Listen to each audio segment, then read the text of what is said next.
자, 시편 100편 1절부터 5절까지 너희 모든 땅들아 주께 즐거운 소리를 낼지어다. 즐거워하며 주를 섬기고 노래하면서 그분 앞에 나아갈지어다. 주 그분께서 하나님이심을 너희는 알지어다. 우리를 만드신 이는 그분이시요 우리 자신이 아니니 우리는 그분의 백성이요 그분의 초장의 양들이로다. 감사하면서 그분의 문들에 들어가고 찬양하며 그분의 뜰에 들어가서 그분께 감사하고 그분의 이름을 찬송할지어다. 이는 주께서 선하시고 그분의 긍휼은 영존하며 그분의 진리는 모든 세대에 지속되기 때문이로다. 아멘. 4절에 감사하면서 또 그분께 감사하고 찾으셨죠? 네, 오늘 제가 그분께 감사하라 이런 제목으로 여러분에게 말씀드리겠습니다. 자, 1절을 보겠습니다. 너희 모든 땅들아 주께 소리를 낼지어다. 그렇게 시작하죠. 자, 그러면 여러분이 여기서 땅들에 대해서 이해할 필요가 있습니다. 자, 성경 기록을 여러분이 볼 때 항상 기본적으로 문자적으로 여러분이 접근을 하셔야 됩니다. 그러니까 성경에 말하는 것이 어떤 내용인가를 볼 때 문자적으로 접근하는 것이 원칙이라는 거죠. 그렇지만 어떤 경우 예외들도 있습니다. 예를 들면 예수님께서 제자들을 모아놓고 만찬에 대해서 이렇게 제정하실 때 이것은 내 몸이다 라고 하니까 그 빵이 진짜 예수님의 몸입니까? 아니에요. 그건 아니죠. 자, 그때는 그 빵을 예로 들면서 예수님의 몸이 찢긴 거, 우리를 위해서 희생당하신 거, 그걸 보여주기 위해서 그걸 사용한 거라는 거죠. 그러니까 예수님의 몸을 어떻게 보면 은유적으로 보여주는 것이다라고 할 수 있는 거죠. 그럼 여기서 우리가 이 땅도 그렇게 해석하기가, 다시 말하면 그 진짜 땅이 소리를 낸다? 그리고 땅이 주를 섬긴다? 땅이 그분 앞에 나간다? 이 땅이 뭐냐는 거죠. 이 땅은 다른 게 아니라 진짜 이 땅들을 얘기한다기보다도 땅에 거하는 모든 사람들을 은유적으로 이렇게 표현한 것이다 라고 할 수 있는 거죠. 자, 그렇게 할 수 있는 게 2절을 보면 더 나오죠. 2절 다 같이 읽어보죠. 즐거워하며 주를 섬기고 노래하면서 그분 앞에 나아갈지어다. 자, 이거 땅들아 그렇게 하라는 건데 즐거워한다. 이게 감정 아닙니까? 그 땅이 감정이 있습니까? 그건 아니죠. 여러분은 감정 있습니까? 예, 이거 우리가 땅에 거하는 우리더러 그렇게 하나님을 섬길 때 뭐 정말 마지못해서 억지로 대충 그리고 뭐 체면치레로 이렇게 할 생각 하지 말고 하나님을 섬긴다면 어떻게 하라는 거예요? 즐거워하며 하나님 섬기라. 여러분, 하나님 섬기는 건 즐겁게 할 일입니다. 이거 아무나 할 수 없는 겁니다. 그리고 우리가 섬긴다고 해도 하나님이 외면하실 수도 있습니다. 근데 우리의 섬김을 하나님이 받으신다? 그리스도 예수님 때문에 받으신다? 그분의 피공로로 받으신다? 이거 즐거운 일입니다. 그리고 우리가 섬기는 것이 그분에게 기억이 되어서 결국 그리스도의 심판석에서 우리에 대해서 우리의 섬김이 헛되지 않게 하신다? 이거 즐거운 일이죠. 그러니까 여러분과 저는 하나님을 섬길 때 즐거움으로 섬기는 게 필요한 거예요. 여러분, 오늘 이 자리에 경배하러 오는데 즐거움으로 오셨습니까? 억지로 온 거 아니죠? 마지못해서 온 거 아니죠? 오늘 안 가면 목사님이 또 전화할 거야. 그 전화를 받지 않으려면 내가 가야 돼. 이거 아니죠? 여러분이 즐거움으로 하나님을 섬길 수 있기를 바랍니다. 자, 어떤 악한 사람을 놓고 우리가 그렇게 얘기하는 걸 들어보신 적이 있을 거예요. 야, 하늘이 보고 있어. 하늘이 가만둘 줄 알아? 그럼 진짜 하늘이 뭔가를 한다는 얘기예요? 그 얘기가 아니라 하늘에 초월적인 존재가 있고 심판자가 있어서 이걸 다 내려다보시고 가만두지 않고 공정하게 심판하신다는 걸 하늘이라는 걸 통해 은유적으로 설명하는 거 아닙니까? 마찬가지로 이게 땅에 여기 보면 그 모든 땅들아 이렇게 말하는 것은 땅에 거하는 모든 사람들을 은유적으로 이렇게 표현한 것이다. 그렇게 정리할 수가 있다는 것이죠. 자, 4절을 보겠습니다. 그럼 그 사람들에게 어떻게 하라고 합니까? 다 같이요. 감사하면서 그분의 문들에 들어가고 찬양하며 그분의 뜰에 들어가서 그분께 감사하고 그분의 이름을 찬송할지어다. 이거 땅들에게 감사하라 그러면 땅이 어떻게 감사를 합니까? 자, 이게 보세요. 자, 이게 땅에 거하는 모든 사람들에게 이 말을 하는 거예요. 여기 모든 땅들아라는 말로 시작한 게 지금 4절까지 온 거예요. 그러면 여러분, 우리가 이 땅에 거하는 사람들로서 해야 될 일이 뭡니까? 예, 주님께 감사하는 거라는 거죠. 그리고 그분의 문들에 들어간다 그랬어요. 여기 그분의 문들은 뭘 얘기하는 겁니까? 이거 성전 문들을 얘기하는 거죠. 성전 문들을 통과해 들어가서 그분께 더 가까이 가라는 거죠. 그분을 경배하기 위해 서라는 거죠. 그분을 섬기기 위해 나가라고 하는 거죠. 또 여기에 보면 그분의 뜰에 들어가서 이것도 역시 마찬가지예요. 하나님의 집에 가까이 가서 거기서 그분께 감사하고 그분의 이름을 찬송하라고 성경에 써 있단 말이죠. 자, 이게 그러면 하나님께 나아가면서 감사하라, 그분을 섬겨라, 그분의 이름을 높여라, 그분의 이름을 찬양하라 이런 건데 이건 어떻게 가능합니까? 그분이 누군지 알 때 가능합니다. 그분을 모르는 사람 붙잡아 놓고 하나님께 감사하라는, 내가 왜 감사해? 우리 아까 간증을 들었지만 정말 하나님을 인정하기 전에는 뭐 잘 되면 다 자기가 잘해서 되는 줄 알아요. 그렇지 않습니까? 근데 이게 어느 날 하나님을 알기 시작하면 어떻습니까? 이게 하나님이 도와주셔야 가능한 거구나. 하나님이 허락하셔야 누리는 거구나. 하나님이 제공하셔야 내가 이것들을 할 수 있는 거구나. 이걸 알게 되는 거죠. 그 하나님을 아는 게 굉장히 중요한 거죠. 그러면 오늘 우리가 하나님께 감사하는데 어떤 이유로 하나님께 감사해야 하는 것입니까? 여기 성경 본문을 통해 보면 몇 가지 알 수 있는데 첫 번째는 뭐냐? 오늘 그거 말씀드리는 게 제 설교 내용이에요. 첫 번째는 이겁니다. 그분이 우리의 창조주이시기 때문에 우리는 그분께 감사해야 돼요. 그리고 그분을 섬겨야 돼요. 즐겁게. 그리고 그분의 이름을 높여드려야 되는 거죠. 그분이 누구라고요? 우리의 창조주셔요. 창조주셔요. 자, 여기 3절에 보세요. 주 그분께서 하나님이심을 너희는 알지어다. 우리를 만드신 이는 뭐라고 돼 있어요? 그분이시요 우리 자신이 아니니 그렇게 써 있어요. 자, 우리가 인생을 살아볼 기회, 이거 누가 주신 겁니까? 하나님이에요. 우리가 70년이 될지 80년이 될지 더 또 힘이 있어서 뭐 90을 넘기고 이렇게 살아갈지 어쨌든 한번 인생을 살아볼 기회를 주신 분은 누굽니까? 하나님이시라는 거죠. 우리가 누군가를 만나고 사랑하고 함께 기뻐할 수 있는 그런 기회를 주신 분 누굽니까? 하나님이세요. 우리가 수고하고 그 수고의 결실들을 얻고 그것들을 누리게 하신 분, 그분 누굽니까? 하나님이시라는 거죠. 오늘 우리가 여기에 존재하게 된 거, 여러분이 여기 앉아서 예배드리게 된 거, 여기 와서 호흡하면서 이렇게 하나님을 찬송하게 된 게 누가 이렇게 허락하신 겁니까?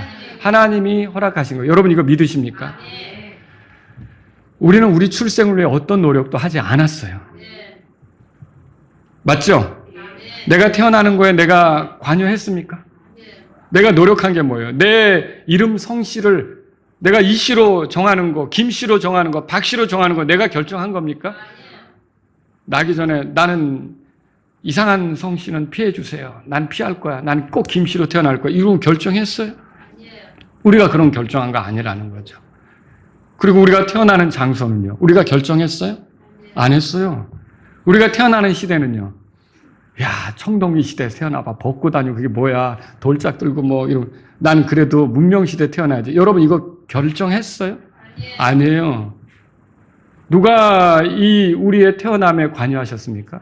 성경에 써 있잖아요. 우리를 만드신 이는 그분이시요 우리 자신이 아니니. 그런데 죄란 무엇입니까? 이 사실을 망각하는 거예요. 자기가 노력해서 태어난 인생인 것처럼 생각하는 것. 그래서 결국 자기가 자기 인생의 주인인 것처럼 생각하는 것. 이게 근본적으로 죄예요. 그래서 하나님이 나에게 이 삶의 기회를 주셨다는 걸 망각하고 마치 내가 만들어낸 삶인 것처럼 내가 얻어낸 삶인 것처럼 나를 위한 삶인 것처럼 내 욕심을 위해 달려가는 게 죄라는 거죠. 이게 심각한 죄예요. 여러분 히브리서 3장 4절에 하나님 말씀은 모든 집마다 어떤 사람에 의해 지어지지만 오직 모든 것을 지으신 분은 하나님이시다. 그렇게 말하고 있어요. 또 이사야서 44장 24절에 이사야는요. 태에서부터 너를 지으신 주가 이같이 말하노라. 나는 모든 것을 만드신 주라. 주님은 모든 걸 만드신 분이라는 거죠. 우리도 누가 만든 거예요? 태에서부터. 비록 어머니의 태를 사용하시긴 하셨지만 아담은 흙으로 빚었죠. 근데 나는 어머니의 태를 사용하셨지만 내가 내 조직이 형성되어져 가는 과정을 그분께서 아시면서 내가 만들어지는 과정에 깊이 개입하신 분이 그 하나님이시죠. 그래서 내가 태어나서 지금까지 살아갈 수 있게 하신 거예요. 그러니까 이 삶은 누가 주신 겁니까? 하나님이 주신 거죠. 한때 어떤 여가수가 제가 아주 어릴 때 그 노래를 불렀는데 그게 되게 히트했어요. 내 인생은 나의 것. 아시는 분 있어요? 내 인생은 나의 것. 그냥 이대로 살게 부모님 간섭하지 말고 내버려 달라는 뭐 그런 가사예요. 아마 들어보신 분이 계실 거예요. 그런데 그것은 그 얼마나 젊은이들을 열광하게 했는지 젊은이들이 그걸 따라 부르는 거예요. 그러면서 거기에 이제 젖어들죠. 그러면 부모님의 권위에 대해서만 도전하는 게 아니라 하나님이 계시다.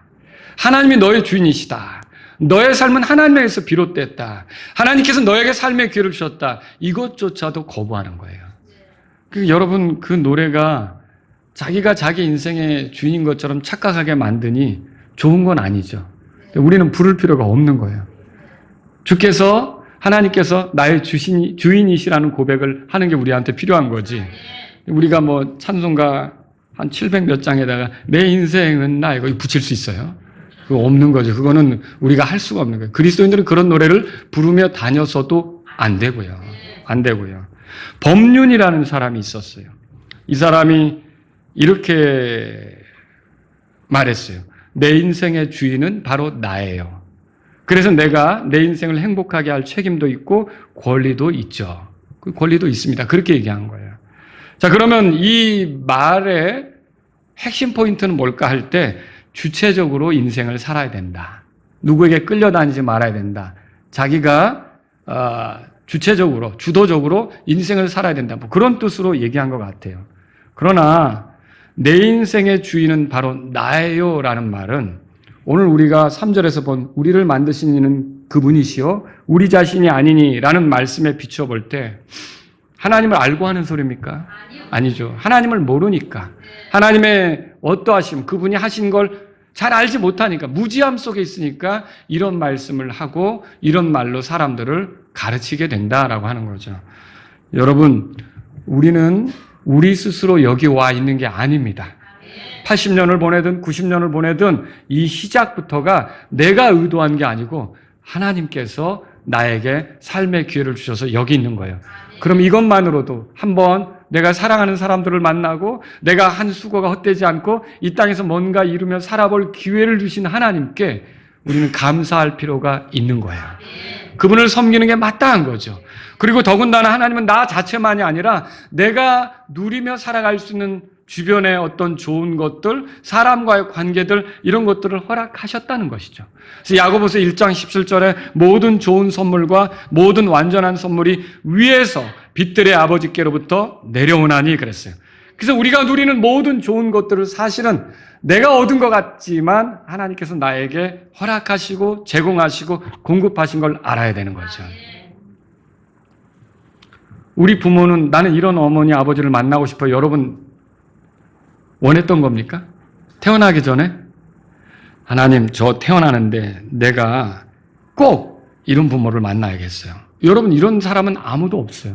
태어나 보니까 그런 부모를 만난 거고 또 그런 형제를 만난 거고 내가 내 의도와는 상관없이 그런 사람들과의 관계가 형성되는 거죠. 이거 다 누가 누리게 하는 거예요? 하나님께서. 그리고 내가 누리는 많은 것들이 그렇습니다. 다 하나님께서. 그런데 여기 문제가 뭐냐면 이렇게 하나님이 주신 것들을 누리면서 사는데 이 하나님이 주신 것들을 누려갖고 이 주신 것들을 굉장히 좋아하고 이것에 빠져들면서 본래 이것을 주신 분에 대해서는 기억하지 않는다. 이게 죄예요. 이게 죄예요. 그러니까 여러분이 누가복음 15장에 읽으면 예수님의 비유 속에 집을 나간 탕자 얘기가 나오는데 그 탕자의 특징이 뭐예요? 아버지께서 주시는 거는 원했죠. 그리고 그걸 받았죠. 그렇죠? 근데 그걸 주신 아버지를 기억하며 아버지하고 가까이 살았어요? 아니요. 그거 받아가지고 자기 멋대로 살겠다고 멀리 떠났죠. 자, 이게 죄예요.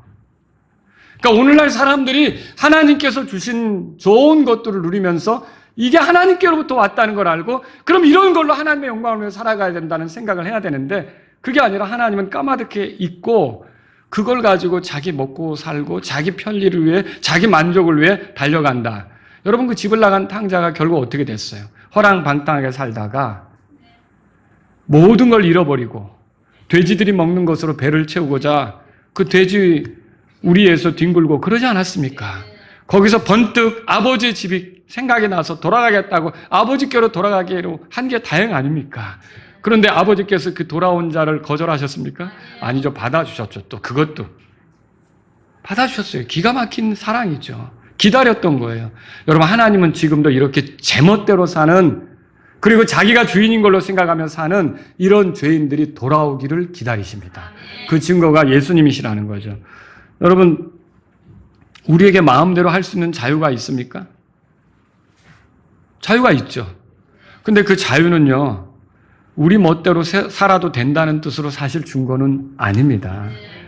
하나님의 법을 어기면서 우리가 원하는 대로 살라고 준 거는 아니죠. 하나님의 법을 기억하고 하나님을 존중하고 그분이 우리를 창조하셨다는 것, 그걸 존중하면서 살아가도록, 자발적으로 그렇게 살도록, 로봇처럼이 아니라 그렇게 살도록 우리에게 자유를 주신 거죠. 철학자들은 묻죠. 도대체 나는 어디에서 왔으며 나는 왜 여기 있는가? 이거 사춘기가 되면 또 그런 걸 생각하게 되죠. 그죠? 나는 어디서 왔으며 나는 왜 여기 있는가? 여러분, 그것에 대한 대답을 철학자들은 찾고 있는 거예요. 여러분은 찾으셨어요? 찾으셨어요? 나는 어디서 온 거예요? 예, 오늘 이 시편 103편 3절에 써 있잖아요. 우리를 만드신 이는 그분이시요 우리 자신이 아니다. 그럼 뭐예요? 내가 여기 있게 한 분이 누구예요? 하나님이죠. 하나님이 나를 여기로 보내셨기 때문에, 여기 태어나게 하셨기 때문에, 여기서 살아가게 하셨기 때문에 내가 여기 있는 거죠. 내가 왜 여기 있는 거예요? 목적이 있죠. 요한계시록 4장 11절에 우리가 하나님을 기쁘게 하려고 존재하며 만들어졌다고 써 있잖아요. 그 내가 여기 있는 목적도 다 성경에 나오는 거죠. 근데 성경을 모르는 사람은 계속 이걸 찾고 있고 또 자기 멋대로 사는데 빠져 있고 이렇게 되는 거죠. 여러분, 우리가 회개한다는 게 뭐냐면 이렇게 내 중심으로 내가 주인인 것처럼 해서 내 멋대로 살던 삶에서 내 삶에 하나님을 받아들이는 거예요. 내 삶이 하나님에 의해서 시작됐다고 믿고 이제는 하나님의 영광을 위해 살아야겠다고 돌이키는 거죠. 근데 이 돌이키는 과정에 우리 힘으로 안 되니까 예수 그리스도를 보내주셨고 그 예수 그리스도를 믿는 것이 우리에게 필요하단 말이죠. 여러분, 근데 회개하지 않으면 결국은 멸망할 수밖에 없잖아요. 근데 하나님은 우리가 그대로 멸망한 걸 원하십니까? 아니요. 얼마나 기다린지 몰라요. 일론 머스크가 휴머노이드 로봇을 만들었죠. 옵티머스라고 부르더라고요. 자, 그러면 여러분 그거 보셨어요? 옵티머스가 어떻게 동작하는지? 이제 사람 많이 흉내내요. 사람 흉내내고 이렇게 뭐 사람 하는 일 그 서비스도 하려고 하고 이렇게 해요. 그런데 여러분, 만약에 이제 로봇들이 등장해서, 몰라요. 저도 나중에 나이 들면 로봇이 와서 옆에서 케어해 줄지도 모르겠어요. 네? 그 로봇 데리고 살면서 길 안내 받고 로봇에게 심부름 시키고 그런 시절이 와야 될까? 그 전에 예수님 오셔야죠. 그런데 보세요. 그런 로봇들이 이렇게 강성해져 가지고 로봇들이 AI 학습을 통해서 만약에 로봇을 누가 만들었어요? 사람이 만들었죠. 근데 이 로봇들이 작정하고 사람들을 공격하는 거예요. 사람들을 위협하는 거예요. 사람들을 이렇게 해롭게 하는 거예요. 그럼 여러분, 사람들이 어떻게 하겠습니까? 가만히 있겠습니까? 어떻게 할 것 같아요? 사람도 뭐가 있죠, 여기서. 그걸 두고 못 보는 뭐가 있잖아요. 그 로봇을 가만히 두지 않을 거라는 거죠. 생각해 보세요. 그거 그냥 부셔버리려고 할걸요. 어떻게 해서든지 터뜨리려고 하고, 어떻게 해서든지 망가뜨리려고 하고. 자, 집에다 개 데려다 놓고 얘 씻겨줘요. 이뻐해줘요. 쓰다듬어줘요. 먹을 거 줘요. 간식 쳐줘요. 아주 그냥 씹으라고 뭐 이래 그 개 간식방에 가가지고 좋은 거 사다가 먹여줘요. 그리고 한 번씩 병원 데려가요. 병원비는 또 한 번에 50만 원씩 나와요. 뭐 예를 들어서 열심히 이렇게 돌봐줘요. 그런데 어느 날 이 개가 그렇게 돌봐준 주인에게 입질을 하네요. 잇몸을 드러내고 그러더니 가만히 묻고 결국은 물어 뜯었어요. 그리고 그게 빈번해지는 거예요. 여러분, 그 개를 어떻게 할까요? 그래도 이뻐요? 그거 뭐 개 훈련시키는 사람에게 맡겨서 고치려고 하든지. 사람도 고치기 어려운데 개가 고쳐지겠어요? 쉬운 거 아닙니다. 그래서 제가 아는 분은요, 그 개를 그렇게 이뻐했는데 진돗개였어요. 근데 그렇게 이뻐했는데 그 아내를 물은 거예요, 아내를. 그래서 결국 최종적으로는 안락사를 시켰어요. 안락사 아시죠? 네, 더 이상 데리고 키우지 않은 거죠. 그런 일이 벌어진 거예요. 자, 보세요. 사람도 그런 일을 해요. 로봇가 도전한다? 그럼 사람도 그렇게 할 거라고요. 그런데 우리가 하나님을 잊고 우리 멋대로 살아서 하나님께 도전했는데 하나님은 우리에게 그런 게 눈에 띄는 순간 바로 우리를 잡으십니까? 하나님은 기다리세요. 오래 참으세요. 그리고 그 적대적 행위와 하나님에 대한 반감, 그런 그 태도들, 이런 것들이 용서받을 수 있도록 예수 그리스도를 준비해 놓으셨어요. 그리고 그가 아무리 심각한 죄인이라도 이 예수 그리스도를 믿으면 그 죄들을 용서받게 하셨어요. 왜요? 그 사람의 죄에 대해서 예수님이 대신 죄값으로 희생당하셨기 때문에. 그래서 구원받도록 기회를 주시는 거죠. 여러분과 제가 생일 케이크 놓고 생일 축하합니다 노래 불러봤어요? 이거 한 번도 안 해보신 것 같네. 좀 어렵게 사시는 것 같다. 이거 큰일 났네. 생일 축하합니다 해보셨어요? 예, 해보셨군요. 다행이네요. 제가 시험 들 뻔했습니다. 그런데 생일 축하합니다라고 노래를 불렀다면 그거 생일 파티, 그거 웃고 떠들고 그것만 할 게 아니에요. 이 노래를 부를 수 있도록 나의 태어남에 대해서 누군가 축하해 주는데 이게 가능하도록 내 삶에 대해서 이 3절에 나온 대로 나를 만드신 분, 나를 지으신 분, 이분에 대해서 기억하고 사는 게 필요하다는 거예요. 거기에 대해서 감사 표현하는 게 필요하다는 거예요. 그러니까 생일 축하합니다라고 노래만 부르고 끝날 게 아니라 하나님께서 나에게 이렇게 태어나게 하셨다면 내 삶을 통해 즐거운 마음으로 하나님을 섬기고 나는 하나님께 감사하면서 그분을 가까이 하면서 그분을 경배하면서 그분의 이름을 높이면서 그분의 이름을 찬양하면서 그분을 위해 살겠습니다. 이런 게 필요하다는 거죠.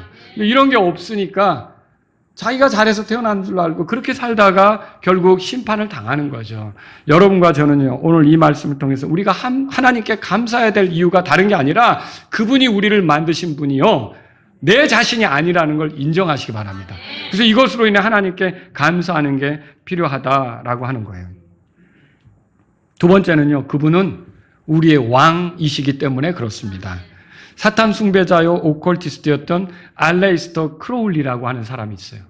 자, 이 사람이 법의 책이라는 그런 책을 썼어요. 이게 사탄 숭배자예요. 근데 이 사람이 그 책에서 뭐라 그랬냐면, 들어보세요. 내가 원하는 바를 하라. 그것이 법의 전부다. 이렇게 얘기했어요. 자, 그러면 이 영향을 받은 게 오늘날 사실 드라마, 영화, 소설들이거든요.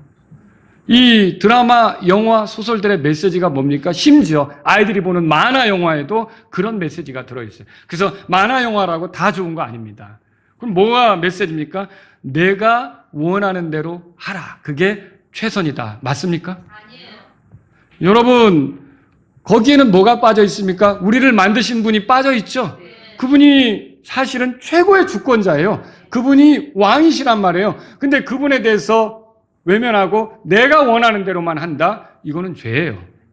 여기서부터는 돌아서야 돼요. 시편 기록자는 뭐라고 말합니까? 3절에 보세요. 주 그분께서 하나님이심을 너희는 알지어다. 우리를 만드신 이는 그분이시요 우리 자신이 아니니. 우리는 뭐라고 돼 있어요? 그분의 백성이란 말이 그분이 왕이고 우리는 그분의 백성이라는 소리예요. 그럼 이 말은 무슨 뜻입니까? 우리는 그분의 법을 존중하며 살아야 하는 그분의 백성이라는 뜻이에요. 우리는요, 그분의 통치를 기뻐하며 살아야 하는 그분의 백성이라는 소리예요. 우리는 그분을 최고의 권위자로 알고 살아야 하는 그분의 백성이라는 뜻이에요. 근데 이게 없어요. 그분을 존중하는 게 없어요. 그분을 최고의 권위자로 인정하지도 않아요. 그럼 여러분, 이것은요, 결국 죄가 된다는 것이죠. 하나님의 권위를 인정하지 않고 독립적으로 그게 잘 사는 것처럼 자기가 주도적으로 사는 것처럼 하나님 배제하고 그렇게 가는 거. 여러분, 집을 나간 탕자가 잘 됐어요? 안 됐어요? 안 됐죠. 쫄딱 망했잖아요. 거지가 됐잖아요. 여러분, 하나님을 떠난 사람들은 풍요롭게 될 수가 없습니다. 영적으로 풍요롭게 될 수가 없다는 거예요. 하늘에 속한 복들을 누릴 수가 없다는 거예요. 하나님과 이 관계가 끊어져 버렸기 때문에 하나님으로부터 오는 좋은 것들을 누릴 수가 없다는 거예요. 하나님께서 그가 하나님을 깨닫도록 하기 위해서 좋은 것을 주신 게 맞아요. 그에게 좋은 것을 주시고 믿지 않아도 그에게 어떤 여건들을 좋게 허락하시고 만들어줄 수 있어요. 그러나 결국은 그런 것들을 다 털어버리게 돼요. 그리고 정말 궁핍하고 빈곤하고 가난하고 영적으로도 처체해지고 이렇게 되는 것이 하나님을 떠난 사람의 모습이라는 거죠. 하나님께서 이스라엘을 출애굽시키시고 그들에게 기회를 주셨어요. 너희는 특별한 백성이다 그랬어요. 그럼 하나님이 왕이시잖아요. 그럼 그들이 하나님을 섬겨야 되죠? 하나님을 왕으로 인정하고 최고의 주권자로 알고 따라가야 되는 거 아닙니까? 근데 어느 날 그들이 인간 왕을 원했어요. 그래서 누가 왕이 됐어요? 사울이 왕이 됐죠. 여러분, 그게 잘 갔습니까? 그들이 좋아한 왕들과 더불어 타락해서 결국은 나라가 망했고, 어떻게 됐어요? 그들이 포로로 끌려가게 됐고, 여러분, 이게 역사 속에 나타나는 거죠. 죄는 이처럼 그분의 백성임을 망각하고 왕처럼 스스로를 높이며 사는 것이 죄예요. 그래서 보세요. 아까 우리 형제님이 간증하면서 이기적이라는 표현을 썼어요. 잘 보세요. 사람들은 무엇을 위해 살고 있는가? 다른 이들로부터 대접받고 싶은 거예요. 다른 이들이 나를 높여주길 바라는 거예요. 다른 이들이 내 말에 따라 움직여주기를 바라는 거예요. 다른 이들이 나에게 서비스해 주기를 원하는 거죠. 이게 뭐예요? 다 자기를 높이는 거예요. 누가 왕이 되는 거예요? 자기가 왕이 되는 거죠. 이게 하나님을 떠난 사람들의 모습이라는 거죠.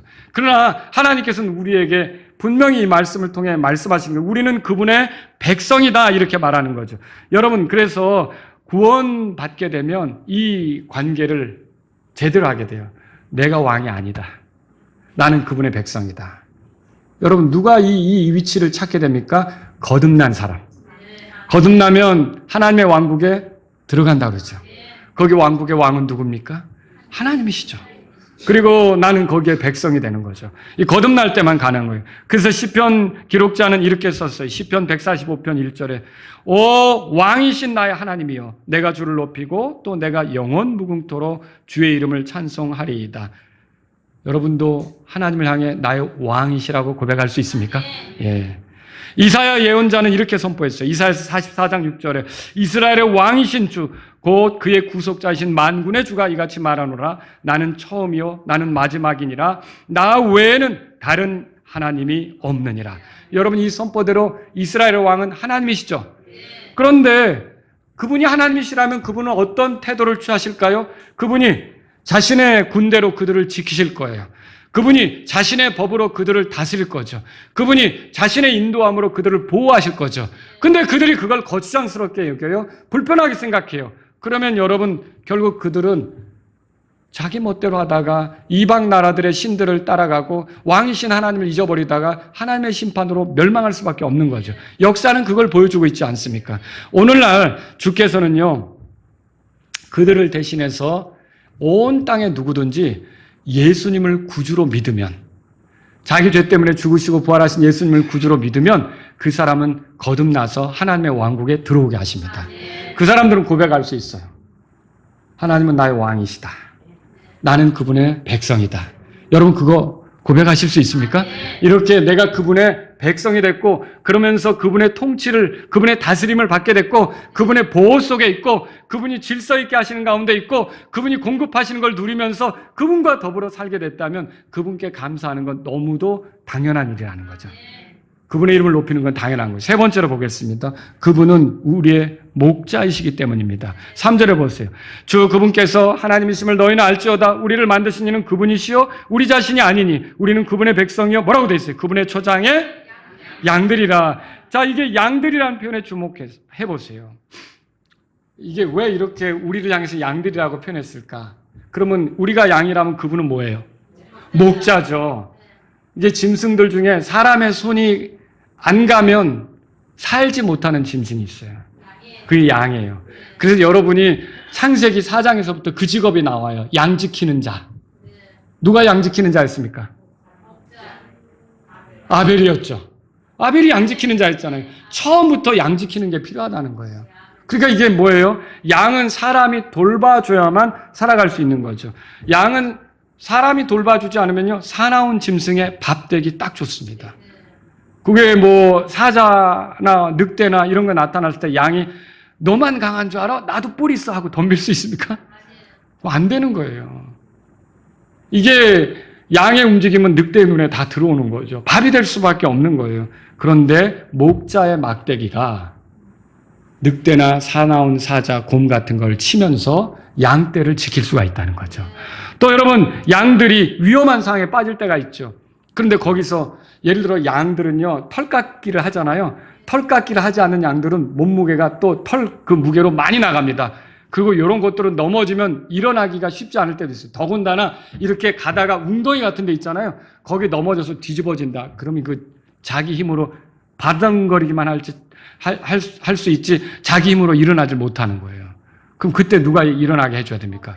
목자가 일어나게 해줘야 돼요. 목자가 가서 그리고 여기 굴러 떨어져 저 아래로 내려갔다. 그러면 양이 혼자 올라오지 못할 때 목자가 지팡이로 그 양을 구제해 줘야 되는 거죠. 또 양이 얼마나 이 양떼들이 저한테 뭐라 그럴 수도 있는데 멍청해요. 멍청해. 근데 또 그 멍청한 양에게 빗대어서 교회를 표현했는지. 근데 양은 어떠냐면요. 이런 게 있어요. 풀을 뜯으면요. 뿌리까지 뽑아서 다 갉아먹어요. 그러면 양들이 지나간 자리는 황폐화되는 거죠. 근데 목자가 있으면 어떻게 될까요? 적당히 풀을 뜯었을 때 뿌리까지 못 뜯게 하고 몰고 가죠. 저쪽으로 가는 거예요. 그럼 여기서 또 풀을 뜯게 하면 이쪽은 그동안 남아있던 뿌리에서 뭐가 나오는 거예요? 풀이 나오는 거죠. 그렇게 만들어주는 거죠. 근데 만약 목자가 없다, 얘네들이 뜯고 다니는 데마다 다 초토화되는 거예요. 다 황폐화되는 거예요. 그러니까 양떼가 지나간 자리는 더 이상 먹을 게 없어지는 거죠. 그러면 처음에 먹을 거는 잘하지만 나중에 먹을 게 있는 거예요, 없는 거예요? 다 죽는 거예요. 그래서 이 목자가 데리고 다니는 거예요. 여기서 한참 뜯게 하다가 이제 여기까지 하면 되겠다. 데리고 가자. 저쪽으로 가서 뜯게 하면 그 가운데서 또 저쪽으로 가자라고 하면 그러면서 여기서 풀이 자라는 거죠. 그럼 다시 그쪽으로 오고. 그러니까 이거 누가 하는 거예요? 목자가 하는 거죠. 여러분, 그러므로 우리는요. 그분의 초장의 양들이다 이렇게 표현한 것을 어떻게 이해해야 되느냐? 나는 하나님 없이 살 수 없습니다. 나는 주님을 의존할 수밖에 없습니다. 여러분, 이런 고백이라는 거죠. 내가 하나님 없이 살 수 없다면 그분이 내 삶 가운데 주인으로 계시고 나를 인도하는 분이라면 나는 그분께 감사할 수밖에 없는 거죠. 당연히 그러는 거예요. 그래서 시편 23편 1절에 다윗이 뭐라 그랬어요? 주는 나의 목자시니 내가 부족함이 없으리로다. 그분께서 나를 푸른 초장에 누이시며 그분께서 나를 잔잔한 물가로 인도하시는도다. 그분께서 내 혼을 회복시키시며 그분께서 그분의 이름을 위하여 의의 행로들로 나를 인도하시는도다. 여러분, 주께서는 우리의 목자가 되십니다. 우리가 그분께 감사해야 하는 이유는 그분이 우리의 공급자요, 보호자요, 인도자인 목자가 되기 때문에 그렇습니다. 그분이 제공하신 것들로 살아가고 있고 그분이 인도하시는 가운데 살아가고 있고, 그래서 많은 사람들이 자기 노력으로 먹고 살며 즐기는 것처럼 생각하지만 저와 여러분들은 그게 아니라 오늘 내가 먹는 것도 타고 다니는 것도 잘 수 있는 집도 모든 좋은 것들이 다 주님이 주셔서 누리는 겁니다. 주님께 감사하시기 바랍니다. 이게 우리의 모습이어야 돼요. 자, 이렇게 저는요, 창조주이시며 왕이시며 목자이신 하나님에 대해서 말씀드렸습니다. 근데 이분이 창조주이시며 목자이시며 왕이신 이분이 우리를 대할 때 어떻게 대하느냐? 선함과 긍휼과 진리로 대하기 때문에 우리는 감사해야 됩니다. 여러분 여기 보세요. 5절에 다 같이 읽겠습니다. 이는 주께서 선하시고 그분의 긍휼은 영존하며 그분의 진리는 모든 세대에 지속되기 때문이로다 그랬어요. 여러분, 하나님은 선하십니다. 그분의 은혜는 선하십니다. 그분의 심판도 선하십니다. 거기에 조금의 악이 있습니까? 없어요. 그분의 은혜는 자격이 없는 자들에게 베풀어지죠. 그분의 사랑은 자격이 없는 죄인들을 향해 주어지는 사랑이에요. 자신의 아들을 희생시키면서 우리를 건지려는 사랑 아닙니까? 자신의 곁에 영원히 두려고 하는 그런 사랑 아닙니까? 그분의 용서는 죄인들을 정결하게 해서 하나님 앞에 서게 하는 그런 용서예요. 여러분, 하나님께서 우리를 용서할 때 불의한 방법, 악한 방법을 쓰십니까? 그분은 선하신 분이세요.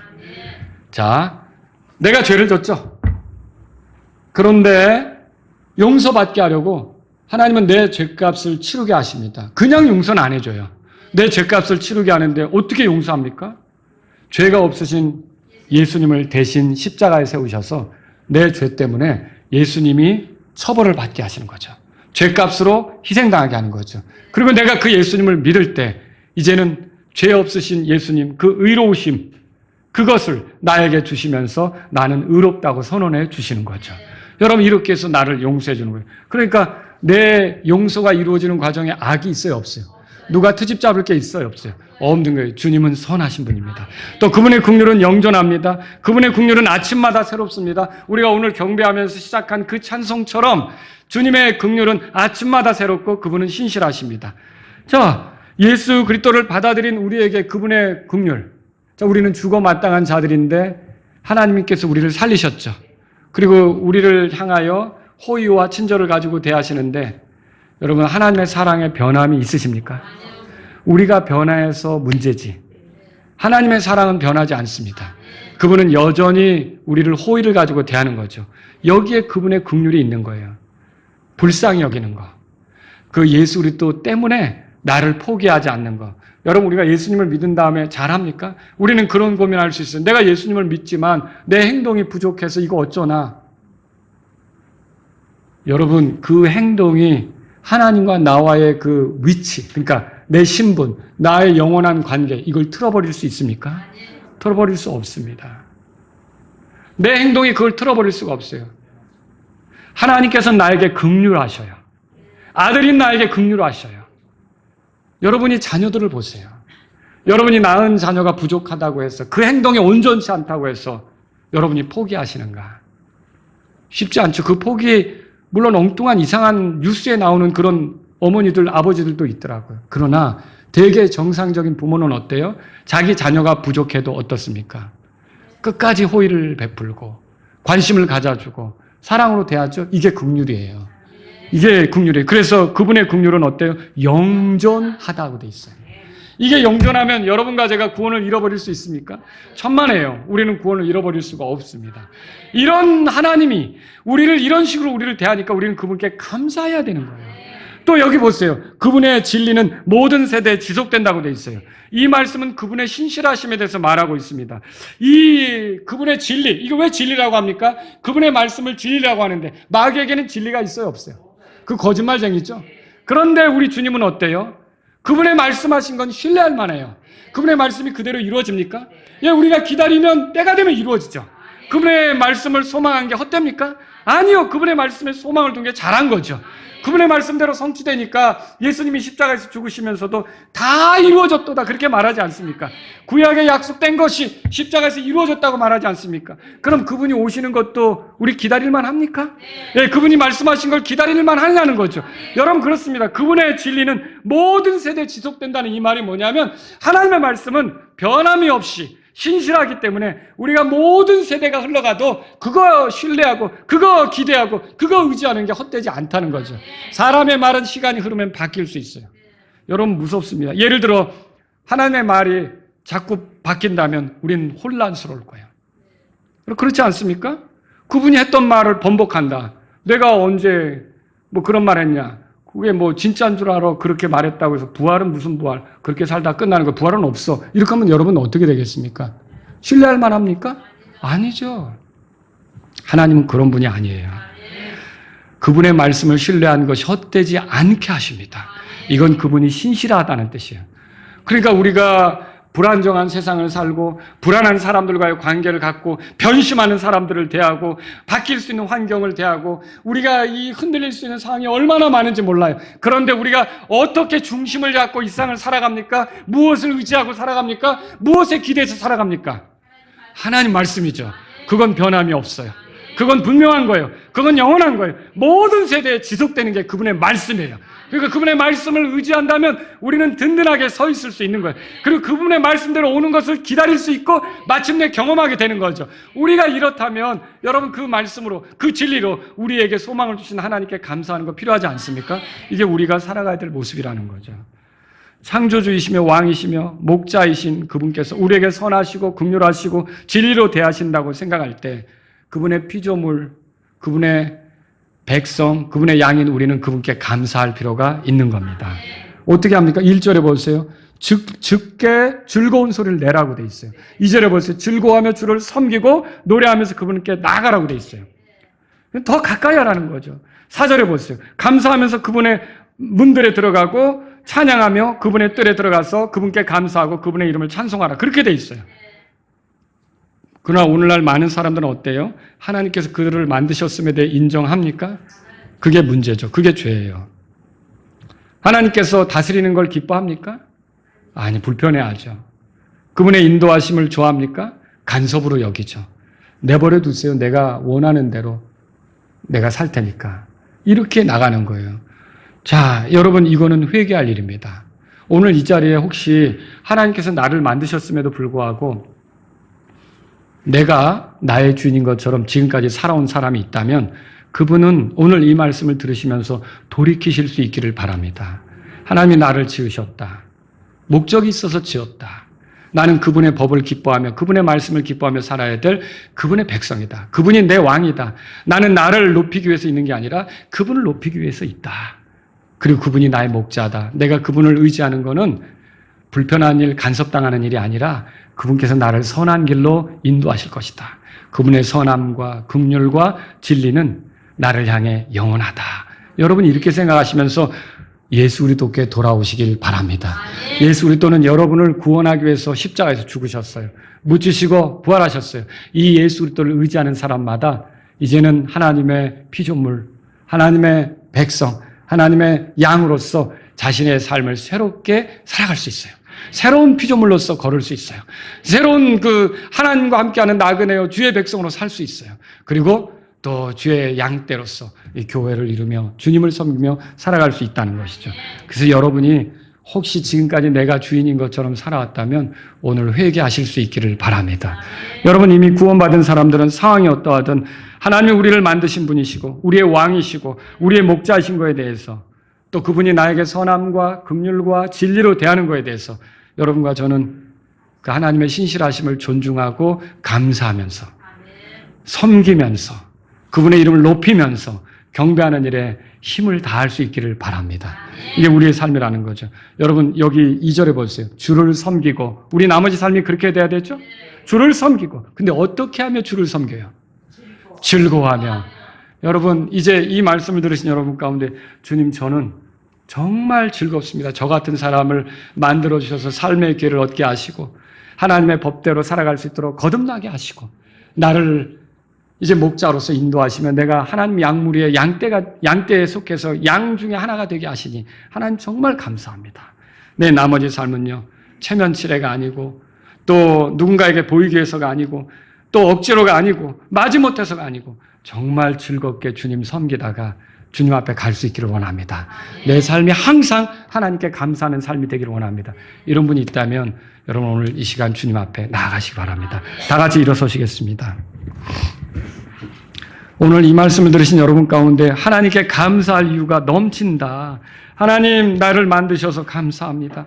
하나님 나에게 겁을 주시고 제대로 살 수 있게 길을 열어주셔서 감사합니다. 나를 다스려 주시고 나를 이끌어 주셔서 감사합니다. 이런 분이 있다면 주님 앞에 나아가시고 하나님 나를 인도하시고 목자같이 나를 양들 중에 하나로서 대우하셔서 붙잡아 주시니 감사합니다. 하나님 내 나머지 삶은 주님의 선하심, 주님의 긍휼, 주님의 진리에 힘입어 즐겁게 주님을 섬기길 원합니다. 이런 분이 있다면 이 시간 주님 앞에 나아가십시오. 즐겁게, 억지로, 마지못해서가 아니라 즐겁게 주님을 섬기며 주님께 감사하며 나아가길 원합니다. 이런 분이 있다면 이 시간 주님 앞에 나아가십시오.